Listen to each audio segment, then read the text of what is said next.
everyone, my name is Punit and welcome to our YouTube channel Commerce Classes by Anup sir. तो आज हम करते हैं comparison between internal and external trade. हमने previous lecture में पढ़ा इंटरनेशनल ट्रेड क्या होता है, एक्सपोर्ट क्या होता है, इंपोर्ट क्या होता है। ओके, अगर आपने वो हमारे लेक्चर नहीं देखे तो आप देख सकते हैं।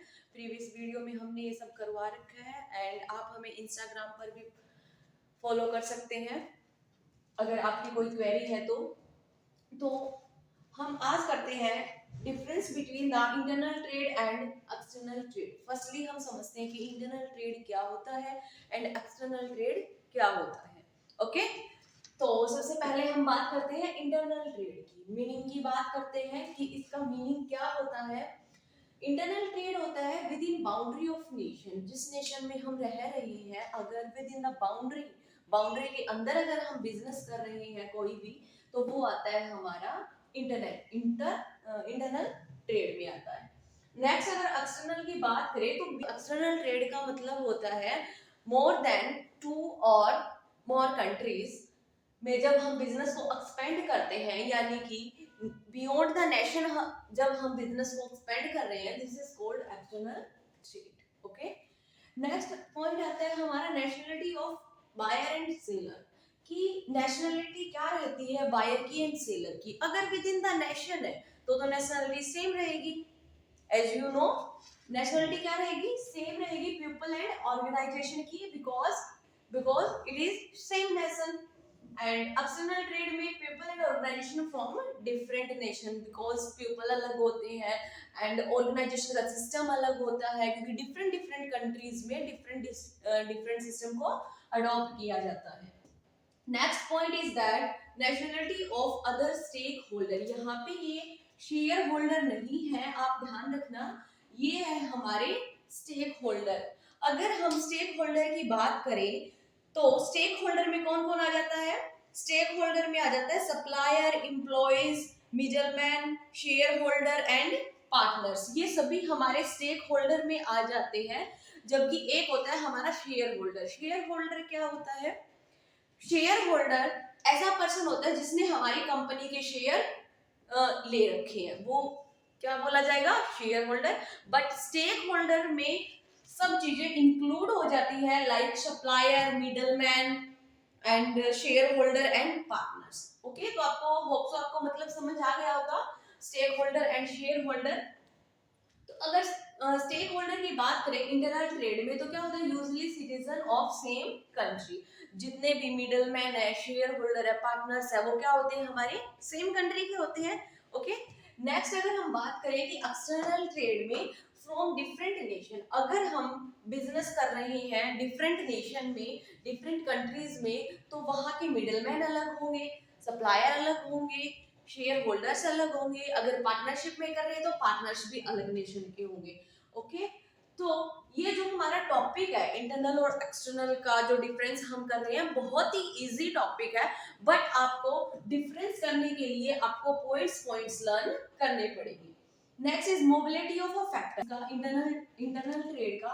तो जैसे गेहूं के टाइम में हम बिहार से कुछ लेबर हमारे यहाँ पे आती है काम करने के लिए, तो वो क्या है हमारे लिए इजी है। बट अगर यूएस से आना पड़े या यूएस यहाँ के किसी लेबर को जाना पड़े तो this is more difficult. Next is customer nature. अब कस्टमर का नेचर कैसा होता है, अगर इंटरनल ट्रेड की बात करें तो होमोजीनियस नेचर होता है, क्योंकि with in a country most of the people का क्या रहता है, सेम नेचर रहता है, सेम कल्चर होता है हमारा, मोर होमोजीनियस नेचर। एंड अगर एक्सटर्नल ट्रेड की बात करें तो lack of homogeneity, it means heterogeneous, like different language, different preference, different choices, different taste. Okay, next बात आती है हमारे पॉलिटिकल सिस्टम। अब पॉलिटिकल सिस्टम कैसा रहता है, तो अगर हम विद इन अ नेशन काम करते हैं, विद इन अ कंट्री काम करते हैं, तो हमारा पॉलिटिकल सिस्टम सेम रहता है, एक ही पॉलिटिकल सिस्टम रहता है हमारा।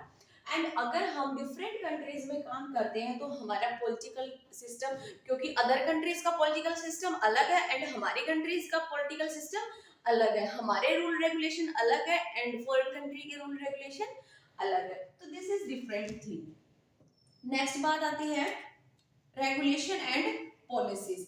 अब रेगुलेशन एंड पॉलिसी जो बनाती है, जो हमारी गवर्नमेंट बनाती है, उसमें क्या डिफरेंस रहता है? जो इंटरनल ट्रेड है, तो अगर मान लो कि हम डीलिंग कर रहे हैं विद इन अ कंट्री, हम ट्रेड कर रहे हैं, ओके, तो सेम क्या होगी? Same rule, law and policy and taxation system जो हमारे बिजनेस के ऊपर अप्लाई हो रहा है, टैक्सेशन सिस्टम, वही दूसरे बिजनेस के ऊपर अप्लाई होगा टैक्सेशन सिस्टम।